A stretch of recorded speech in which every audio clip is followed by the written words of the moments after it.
This is The Dime, a 10-minute dive into the cannabis and hemp industry through trends, insights, predictions, and tangents. What's up, guys? Welcome back to another episode of The Dime. Today, we're joined by a super special guest, Rena Sherbill, host of the Cannabis Investing Podcast and senior editor at Seeking Alpha. Rena, thanks for taking the time. How are you doing today? Thank you guys for having me on. It's a pleasure to be here. I enjoy the informal, irreverent conversation that you guys are bringing to the cannabis landscape. So super happy to be a part of the show. We appreciate your time. Kellan and I are also big fans of your work. And kind of before we dive into some of these fun topics, I think it'd be really helpful for our listeners to kind of share a little bit about your background and how you got into the space. So as I was saying to you guys, I grew up in Chicago. I had a front row seat to Michael Jordan's dominance in the 90s.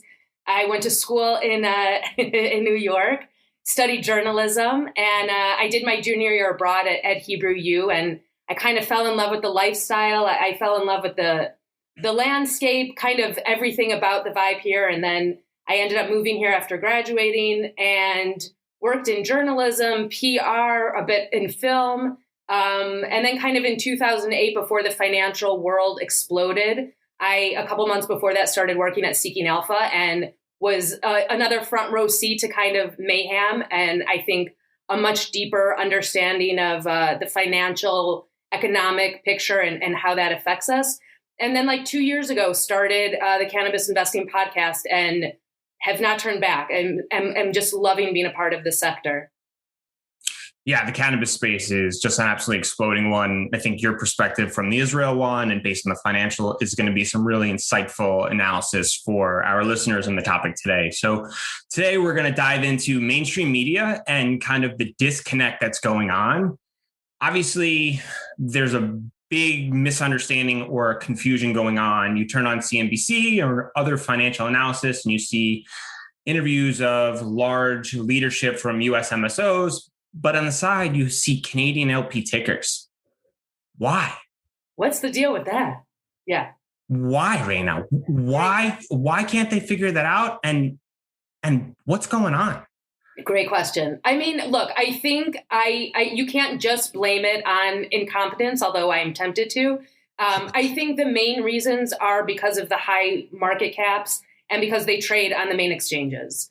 And so it's just the easy kind of play. It's the easy comparison. And I think at the beginning of the cannabis industry becoming an industry and less of like the weed business, I think, it was the Canadian players that everybody was talking about and looking at. And it was the only businesses that people, that had any real maturity or real strong financial picture.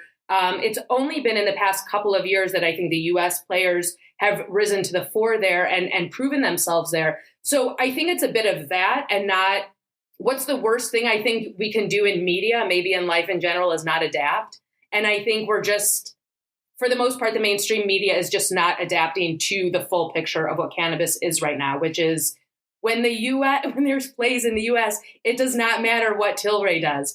It's not just the US, it's like, if you see a play in Mexico, Mexico's about to come online in terms of legalization. And there's talk of, this company or Tilray again, or, whoever it is. And it's just, or even a US player that has no business or ties to, South America at this point. Like, yes, maybe there's many maybes at this point because there's so many unknown variables, I think, yet to happen. But I would say those are the main reasons. And I think underlying that is a certain kind of lack of understanding of what's happening in the cannabis picture and just kind of relying on old tropes. I mean, I agree with a lot of that. And I think that at the end of the day, Canada was the first one to legalize. Yeah. Right. And so there's like a safety in terms of like balancing the cultural stigma that still exists in the United States while still trying to actively convince retail investors that it's a safe place to kind of park their money for growth, right? And so I think that that could be playing a huge factor in terms of how the media is communicating, at least to the American population, and why they may kind of be favoring some of these Canadian stock tickers just because it is potentially a safer play, right? It's still federally illegal in the United States. So you never know what really could happen from a federal government standpoint. That's my 2 cents on it. What do you think, Bryan? I've gone back and forth on this topic for at least a couple of weeks now on what I really think. And if I'm just kind of reaching for conspiracies, which sometimes is like a fun thing to do, I just can't possibly understand how they could have Boris Jordan up there and put up the Canadian LPs. Like, is it based on just a lack of competence, which I find that hard to believe, because if you're bringing these people on, you're doing some due diligence, you're figuring out the questions, you want to compare them to their peers. And by comparing them to the people north of the border, you're not really doing a good job of understanding of what's going on. But in the same breath, are they trying to communicate more of a relevance to their audience? Like you were saying, Rena, where since they're not uplisted, and these large exchanges are not able to invest in these companies, is it more about just kind of communicating directly to the audience on the types of information that's more relevant to them from an informational standpoint? So I'm not really sure. And then, what is going to change that? I don't even know. I don't know why that's happening. And from a next step standpoint, is the mainstream media, like, should they be responsible for what's happening? And if not, what do you foresee happening in the future in order to change what's currently happening? Well, I think the uplisting will do a lot to probably get rid of that misnomer in terms of tagging the Canadian companies when something happens in the States. I do think that will affect things. I also think that sometimes the Wall Street Journal will have a story, and the Wall Street Journal is great, but I've read a couple of cannabis stories there that I've just been like, what? And then I've seen 3 people linked to that story, and it just spreads like wildfire. Or if somebody is tweeting something about CNBC and that tweet gets spread, it's just, I think misinformation begets misinformation, and miseducation, not the kind Lauryn Hill was talking about, begets miseducation. And I think that it behooves all of us to listen to these kinds of podcasts and to support. And I'm not just saying this because I'm on the show. I really believe it, that it's really important to support media that is saying the right thing, even if it's not a big name, right? I feel like that's what we're understanding, is that real quality information and knowledge can be had, and for in many instances can only be had outside the mainstream. So I think it's something that we need to teach ourselves and relearn. Definitely. And I don't think Jim Cramer's doing himself any favors by blocking everyone that sends him US tickers. And every time he goes through one of those massive blocking sprees, I'm really fearful that I'm going to be part of this kind of sweeping under the rug, and I have to kind of go peek and be like, phew, it's made it. And then I'm like, maybe I shouldn't send him the 6 or 7 tickers I always send him. But the same part, come on, Jim, figure it out, dude. There's some really big companies going on here in the US, and it's not going to really do you any favors by listing Tilray every single time or talking about these Canadian companies, because, over the next 6 to 12 months, there's a good chance some of these US MSOs are going to really surpass them in EV value. Yeah, I agree. And I wonder if Jim Cramer likes being the person that's blocking everybody, and this is now his soundbite. So it's not bad to be traveling in any kind of currency, I think, when you want to be playing in that game. So I don't know, maybe that's what he's trying to do. I don't know. Yeah. Maybe he's not, and we're about to teach him something, but I don't know. So to continue on this, in what ways has the mainstream media, can we change their attitude towards cannabis? Is it a stigma, or what other challenges from a content creation standpoint can we do in order to kind of help educate the space and the masses on some of the understandings that are going to come in the near future? Kellan, do you want to start? That's a good question. I think the most important thing is to continue to educate and get the right information out there. Talk to people in the industry, right? I think there's a lot of dialogue that's going on in the mainstream where, say, CNBC is talking to someone who may be a couple degrees removed from actually operating in the space, and that can kind of skew the information that's being discussed in that dialogue. So I think a lot of it is just talking to operators in the space and getting kind of boots on the ground perspective of what's going on, right? And I think that's the most important thing, as well as education, right? Talking to people who are actively researching in the space and actively participating in the stock market associated with investing for that instance as well. What are your thoughts, Rena?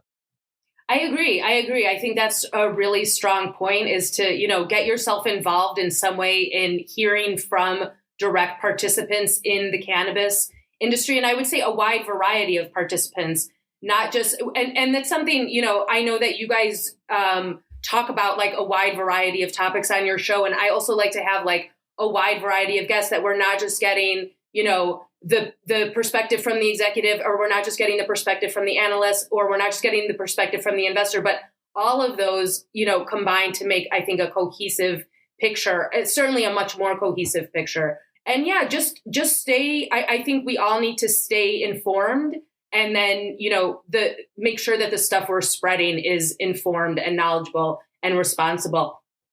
There was something I saw at the beginning or towards the beginning of COVID. It was like who you want to be during COVID. And you don't want to be somebody that's just like passing misinformation and scaring people, even if there's some sort of like weird thrill that comes along with that, or fear, or even if it's a celebratory thing that's not necessarily true. And I just think it's incumbent upon everybody, and not just people creating content, but people passing content, to make sure. I love that Twitter added that thing, like you have to have read an article right before like passing it on somehow or retweeting it or something. I think that's great, right? That's like, should be a rule. We should all be reading from start to finish, and there should be some mechanism that people can check that we've done that. So yeah, I think all of those are the ways to do it. Yeah, that's a great point. And as a marketer by trade, clickbait central is something that I'm very familiar with. And you can tell when the people just retweet the article, because you're like, just because it said something in there, you just like clipped a content completely out of context and then sent it around. Like that's not what the article says. And if you would have read the article, which I certainly did, you would have realized you're pushing the wrong point there, sir. Yeah, absolutely. Reading is hard. So I want to kind of change gears a little bit and ask your opinion. Yesterday, Curaleaf came out with their earnings and had some really exciting numbers. And one of the things that they talked about was their recent purchase of EMMAC Life Sciences. And just a little backstory for the listeners: as Europe's largest vertically integrated independent cannabis company, EMMAC's platform brings cultivation, EU GMP, processing, distribution, R&D operations across several key European and medical cannabis markets. Rena, is the game no longer United States? Are we going global soon? So this is something that I've been talking about recently also, because there was so much, we were talking about, Canada and the US, and that they went online first, and there was so much bullishness, but then there was a real turn and there was a lot of bearishness, and everybody's been looking at the States and the huge numbers, and there's not enough volume in Canada, and there's too many players, and they're messing up, going online. And then it's like, okay, but Canada's not just Canada, they're international. They're going to Europe, they're going to Australia, they're going to, many different countries. And I think over the past few months, we've seen that develop, certainly most prominently with the Aphria-Tilray deal. I think what we saw with Curaleaf is, oh, okay, you're not just looking to be a big US player, you're looking to be a big player, which I think Curaleaf has done from the beginning. They're always going big. They're always going above, they're punching above their weight at every turn, and then looking to kind of see it balance out at the next phase of growth. I think it's a strong, proof that narrative, I think, has some weight to it. That narrative of the international picture, and yes, the volume is very exciting in the States, and the number of people that are constantly coming online is very exciting. But think globally, what's cool? Not a million, a billion. I think I think that narrative is very strong, and yeah, I think we're seeing it obviously is starting to play out. And I would add to that I think something interesting that we're seeing with that is not just that, I think for a while we thought the big players in cannabis were going to get bought out by a bigger corporation. And I wonder now how big these cannabis players are going to be.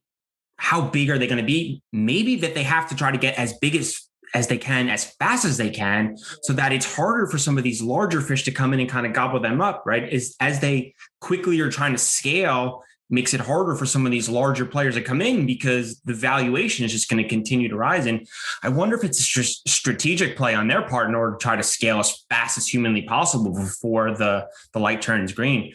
I don't know if they can, to become so large that you're not going to be able to be acquired by like a Cargill or a really large public company. That takes a lot of time, right? Like at the end of the day, it really takes it takes a decade to become a $500 million or $500 billion company where you're too big to kind of be acquired. It might make it a more friendly merger, in my opinion, right? If they're valued at like 50 billion or 100 billion, where they kind of have more leverage in that conversation from a merger standpoint. But from an acquisition standpoint, I'm not an expert in this field, but I think that realistically that it's going to take a lot of time, and maybe we see that play out with the federal government in the US kind of kicking the can down the road as far as legality goes and kind of buying some more time for the Curaleafs to get large enough where they aren't able to be acquired, right? In a traditional sense.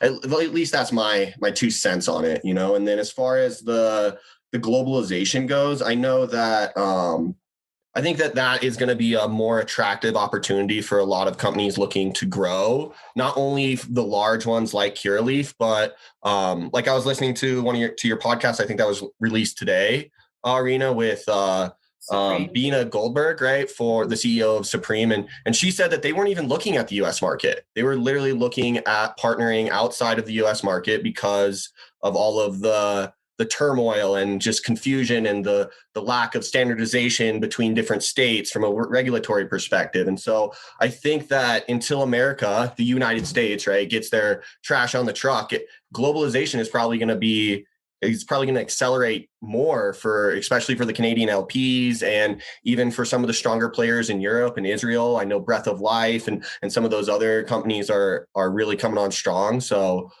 those are kind of my 2 cents. What do you think, Bryan? Such a fun little game we're kind of just dissecting here. And we always kind of describe this as like the US map and like a risk, like the game of Risk, where you got like the strategic assets in these different states. And we're thinking about it too small scale. And I think, that's my fault for thinking about it of, okay, these are the 5 US MSOs, but realistically, they don't want to be MSOs. They want to be global players. And the only way to do that is to continue to gobble up assets across the globe. And that's just a whole nother concept that I think is like another layer of strategic thinking that involves a ton of complexity. And it's going to be fun to watch over time as the industry continues to accelerate and these continuations of mergers continue to happen. So who's the next? Who's the next to make a big play here in Europe or somewhere international that we're just like, wow, I didn't see that one coming? Do you have any gut feeling on who that could be? I don't know, but I want to make a point about what you're saying. I was really interested. I was really interested in I guess like 7 months ago, I had a guest, an analyst from Israel, Sherry Eden, on. And she was talking about how Canadian players aren't MSOs, they're multi-country operators. And I think that's just a great way to think about it because it's the same idea, but just on a much broader, more global, and much more complicated scale. Because you're dealing with, if you think the states are, or maybe a similarly complicated scale in terms of all the regulations. You're asked, the question is like a US player that I think is going to be the next person to be globally dominant. Yeah, to make the move similar to Curaleaf, where they're like, okay, we might be operating in these few states, but now we just purchase some assets outside of what most would expect to be the next step we would make. It's an interesting question. Any answer that I have would be purely speculative. Yeah. But if I'm looking at, kind of how companies have asserted themselves up until now, I think if you were asking me like, who would be the company to do that first? I would probably have guessed Curaleaf, which is very easy for me to say now. But that is kind of how they were playing. So if I'm extending that to who I think would be next on that list, there's like companies like Trulieve that have focused on like one area and have been extremely, extremely, extremely strategic in that, and then kind of only allowed themselves to grow. So part of me feels like they would have the sense to maybe go into one place in Europe, but part of me feels like they wouldn't because they're focused on the States. And every time I think of a company like Air Strategies is another one that has done like really smart acquiring and really smart consolidation. I also feel like I'm wondering if they're interested in Europe, but I don't know, maybe somebody like a medical player like Columbia Care, because Europe is all, and most of those countries are all medical. So maybe a more I'm really just spitballing here. You guys are watching it happen live. Maybe somebody more medically focused and that kind of is looking to make that next leap, I would think. And that's being really well managed and has the cash and ability to kind of accrue capital to make that happen. Let's talk about Anchor. If you haven't heard about Anchor, it's the easiest way to make a podcast. Let me explain. It's free. That's right. No more excuses. Get your lazy ass off the couch. Go start a podcast. There's the creation tool that allows you to record and edit your podcast right from your phone or computer. Once again, no more excuses. Anchor will distribute your podcast for you so it can be heard on Spotify, Apple Podcasts, and many more. Could it be easier? Even better, you can make money from your podcast with no minimum listenership. That's right. They're paying us for this ad. Thank you very much, Anchor. Download the free Anchor app or go to anchor.fm to get started now. Columbia Care would have been mine as well. They're just playing like a slower game where it feels like they're not making as much noise as everyone else, but strategically they're planting their flags across the states. They're building the slow way and they're building a monster, and people just don't give them as much credit as some of the others. And, I don't know why that is, but I think what they're doing is absolutely incredible. And I think medically it makes sense, right? Just kind of connect those dots and give yourself a strong foothold somewhere in Europe and now kind of start to collect the global dominance. What do you think, Kellan? I think that there's a really interesting topic here because medical cannabis and recreational, like adult use cannabis, are very, very, very different industries and very different business models in order to run them successfully, right? And you just think about trying to, I don't know if being like a first market mover is an advantage in these kind of situations. And I think that a lot of the more strategic and maybe well thought out business models are really pulling back on the reins, right?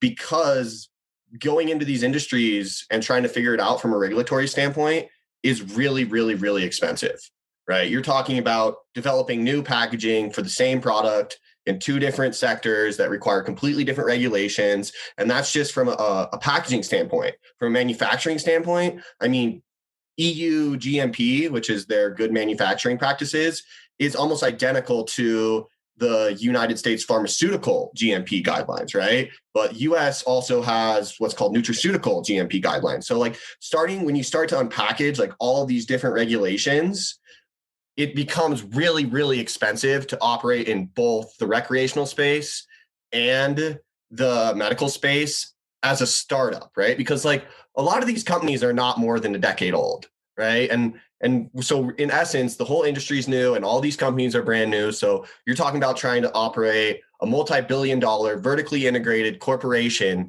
as a startup, right? Like you don't have that person with a decade of experience that's your manager that you can go be like, hey, what have you experienced when you brought this product to market in Spain or in Germany for that instance? So I think that there's not enough weight given to the fact that these are very different business models. And I think that like GW versus Curaleaf, I can see some very, very different business models being executed. As far as what player is going to be the next to expand globally, I think that Columbia Care probably, it would be my speculative guess, just because they have the experience in that medical space, and the rest of the world is realistically, it's medical only at this point. And so I think that that's probably the best advantage that they can bring to the table from an expansion standpoint. I mean, what are your 2 cents here, Bryan?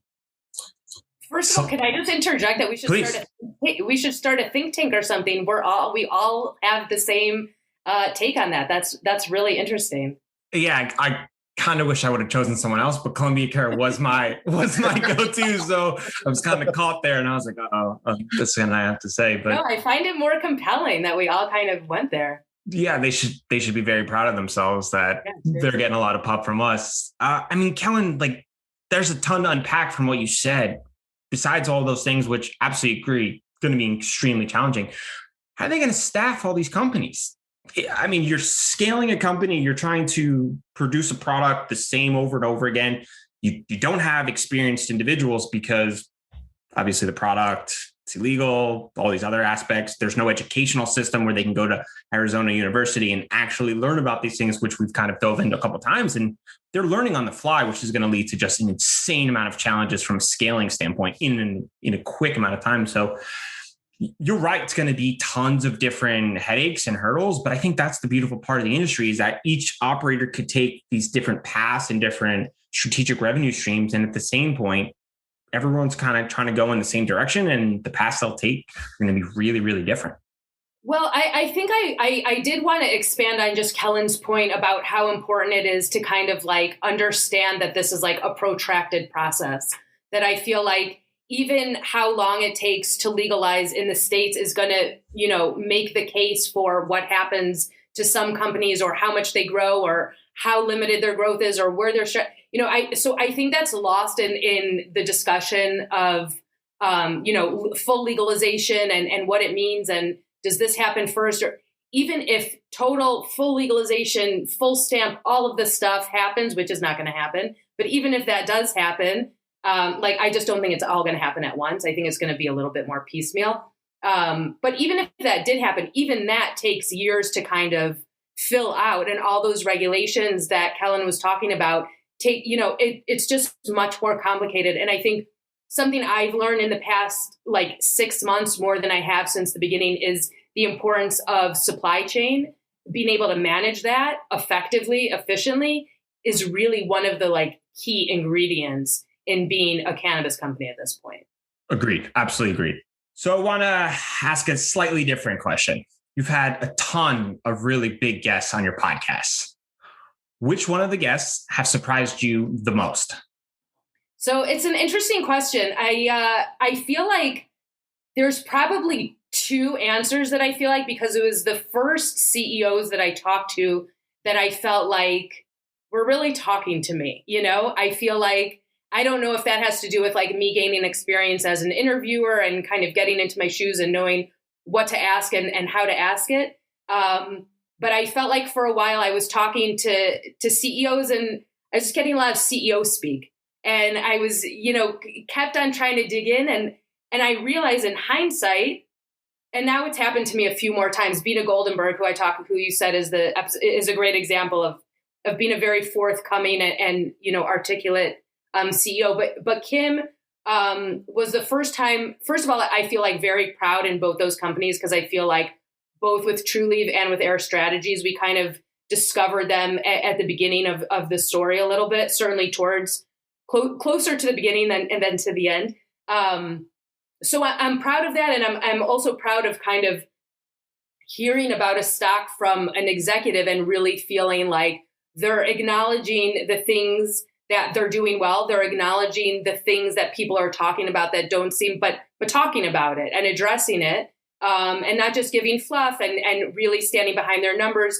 And more than that, the strategy was just super convincing and it felt real to me.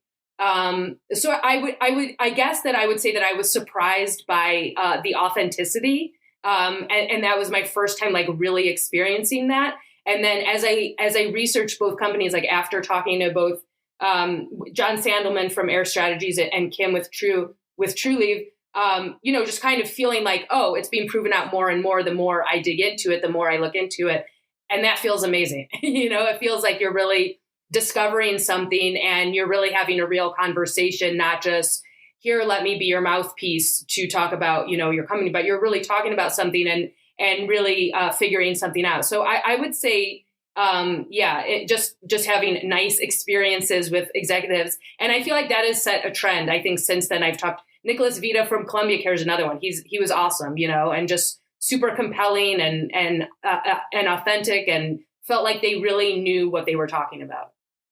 Yeah, those were all incredible episodes. And I saw Nick speak at MJ Biz 3 or 4 years ago, and that was the first time I had ever heard of Columbia Care, and I was instantly hooked. I felt like the two other people on stage were kind of playing this short game, and he was playing like a whole nother level strategically of understanding, like, I don't care about what happens in 6 months. I'm building this and understanding that this is where it's going, and I need to put the foundational pieces together so that we can actually grow a successful long-term company. And that just blew my mind as someone who studies business leaders strategically. And from a communication standpoint, it just was eye-opening. And I was an instant fan on those areas. It also doesn't hurt that those two companies that you mentioned, Air Strategies and Truly, have absolutely smashed in the stock markets. Good for them, and continue to expect really tremendous growth for them. And I wonder to see what the next steps that they make are. I mean, I think that, just to add on to that, I think there's something to be said about companies that are led by people that truly believe in what they're doing, right? And I think that Kim Rivers and the other individual, they both truly believe in their business models. And I think that trickles down throughout the entire company and the culture. And not only are they doing well in the stock market, but they're also doing well as like just a business in and of itself, you know? Yeah. And so I think that that's another important piece of the puzzle as well. I couldn't agree more. And something that I really love about both of those leaders, one is like Kim, like if you see online, Mike Regan wrote about this in MJ Biz, and he was, like there was a bunch of complaints about Trulieve while they were like redoing the system or getting online a new system. And Kim responded to everyone, and you see her online. She is so public facing, and that is pure authenticity. And I remember talking to John like near the beginning of COVID and not wanting to lay people off, just like it matters, and it really does like create a culture. And if you couple that with business strategy, I mean, I know that I've taken this question in another direction, but it is like really one of my passions of like kind of celebrating good business practices and good management. So I think those are just like some really good things to echo and to look for when you're looking at management. Biggest misconception since you started working in the cannabinoid space? I think the biggest misconception is more and more fading away. Like even when I would talk about, the cannabis podcast, like at work, like just in there was always like a joke made, a pun or about, high or how many, it's just silliness. And I find that a lot when I would like talk to people at the beginning. There's just a lot of silliness and puns and old tropes. And I think that's a big misconception because it's real business. Also, a lot of people that take cannabis aren't taking THC cannabis. I mean, there's a whole non-psychoactive component of the sector, which will probably grow to maybe be more than the psychoactive part of the sector. So it's just that kind of, I think that's the biggest misconception, that the industry is just like a bunch of former stoners, kind of getting together. And I guess I would say there's a flip side to that also. There's another misconception that I feel like has been disproven for me, which is like the new money coming into the industry, that it's just like money guys who don't care about anything, and to hell with the legacy, to hell with, anything good. We're just coming in to gain profits. And I don't think that's true. I think there are, of course, some of them, and some of them have been washed away as they should be. But I think in a lot of cases, the money guys coming in that are helping shore up these businesses really have like great strategies and intentions and are doing things like well. And so that's also been kind of a nice dispelling of a myth for me. I like those. My wife sometimes hesitates. She's a school teacher, hesitates to tell people that I'm in cannabis as if, right, that I'm consuming the plant on a regular basis and not kind of looking at it from like a scientific standpoint. But it's a conversation for another time with her, which we're glad she doesn't listen to this podcast. Before we do prediction time, 2 final questions. If you could sum up your experience in the cannabinoid space into one main takeaway or major lesson learned for the next generation to pass on, what would that be? Oh, man. I think doing something, I guess if I could sum it up, is profit and purpose. I think that's like my rallying cry on the podcast. And I guess to sum it up in a soundbite, I would put it at that, because, right, we all want to make money. We all want to have money. We all want to do the things we want to do. And I think hopefully we also all want to like be doing good while we're doing that. And I think for me, those are those are the two most important things. And I think that just go really well with cannabis, because cannabis is an inherently good, powerful, wonderful thing that, if used correctly, can do wonderful, powerful things and can also make a whole bunch of people money. So that's great. Win-win. Well said. And the last time you consumed any cannabinoid product? Oh, buddy, I'm a fan. I'm a fan of the plant. Yesterday. Yeah, big fan. Awesome. Prediction time. Yesterday and after I talked to you. Yeah, beautiful. We've had people on the podcast take it, so yeah. It's pretty real time here. Prediction time. The largest mainstream cannabis company 6 to 12 months from now, let's say US based. Who do you think that'll be? Something I think a lot about. Biggest in terms of what? Did you specify in terms of what? It could be, it may be EV. It can be just, branding standpoint. I think if we look back 6 to 12 months from now and you say, this guy is the largest player in the United States, they've got HQs everywhere and they're doing some really big things. Who do you think that'll be? It's a good question. 6 to 12 months is an interesting question because it's like between here and there. I think it's still in the middle of a process. I guess, probably Curaleaf or Air Strategies. I think both of them are kind of picking up and growing and picking up and growing and doing it well. Curaleaf certainly more dominant in some areas, and certainly more public facing still than Air Strategies. But I wouldn't be surprised if Air Strategies took the next 6 to 12 months to really propel themselves to the next tier. Could also be Green Thumb, but I guess probably those are probably like my top two choices. Kellan? It's a good question. I think that, Curaleaf right now, of course, they got the biggest market cap and they're, I think, in the most states, correct? And so they're probably the safe bet, but I'm going to go with GTI. I read an article this morning about their entry into the California market. I've heard some rumors that there might be a potential merger with Trulieve, which would make them, I think, much larger than Cure at that point, right? So I'm going to go on a limb and say GTI, speculating at least. What do you think, Bryan? We spend too much time together because that's who I was going to take and the merger. Like, I still hold out hopes on the GTI Trulieve merger. I think that would just be an absolute game changer. And I think that would accelerate the speed of the consolidation of the industry to a whole nother level. And I think the other companies would be chasing them pretty quickly. So that would definitely be my choice. Who runs it though? You think Kim keeps running it if they merge? She's crushing it, dude. Right? How could you not? Yeah, I don't know if you choose another person. Totally right. Crushing it. Like, those numbers are just insane in Florida. And let's see what happens when they go to some of these other states, because what they're doing in Florida is just absolute dominance. It's like a monopoly. It's insane. It's insane. So any last final words for maybe Jim Cramer, Rena, before we get blocked? Block me. I would love it. All that does is it just adds to my rep. So yeah, big in favor of being, although I'm not following him. So I think I need to follow him to be blocked. So maybe I should start there. We'll tag him in this. And I guess my final words would be like, figure it out, Jim. Like, come on, dude. Like, it's unacceptable. Like, you know what's going on. Start giving these companies their credit. So the last thing is, Rena, for all of our listeners that want to get in touch with you and learn more about, some of the experience in the space and kind of hear from you, where can they hear from you? Find me on Seeking Alpha. You can find me on LinkedIn. You can find me on Twitter, all under my name, Rena Sherbill.